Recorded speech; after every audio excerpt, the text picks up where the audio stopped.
तोर बिंदिया के लसकारा गोरी का बात है। तोर आँखी हवे कजरारा गोरी का बात है। पता मूल नहीं चले तोर माया मवो हाय दिन है कि रात है। झनखेल न राजा रे मोरे जज्बात ले, मोरे घर माया के मांग लेना मोर हाथ रे। भावर पर अकेले जो डोली माँ हाथ ला के बारात रे। तोर बिंदिया के लसकारा गोरी का बात है। तोर आँखी हवे कजरारा गोरी का बात है।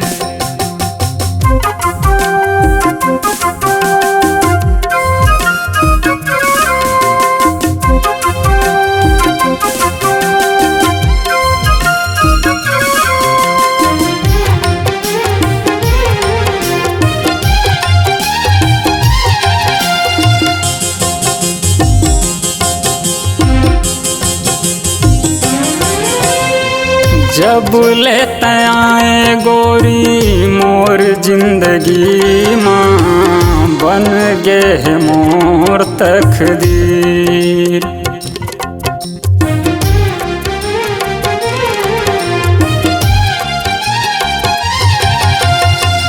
जन्मों जन्म तक राजा संग मोर देबे रे, तै मोरे राजा मैं तुरही।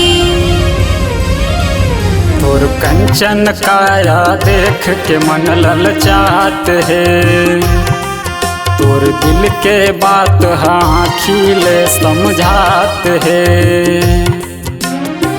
पता मूल नहीं चले तोर माया मवो हाय दिन है कि रात है। झनखेल न राजा रे मोरे जज्बात ले, मोरे घर माया के मांग लेना मोर हाथ रे।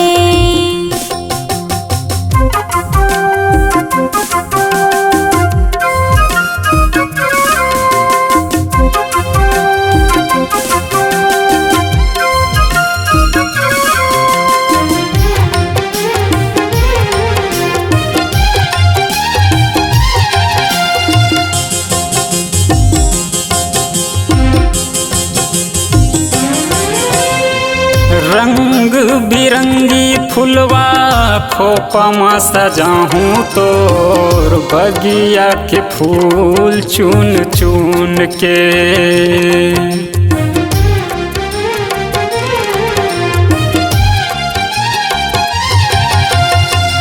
हो गयो रे तोर दीवानी सुन मोर हीरो रे, माया के गोठ गुन गुन के।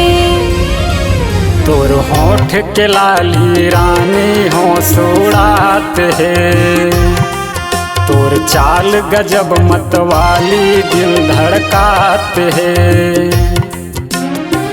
पता मूल नहीं चले तोर माया मवो हाय दिन है कि रात है। झनखेल न राजा रे मोरे जज्बात ले, मोरे घर माया के मांग लेना मोर हाथ रे।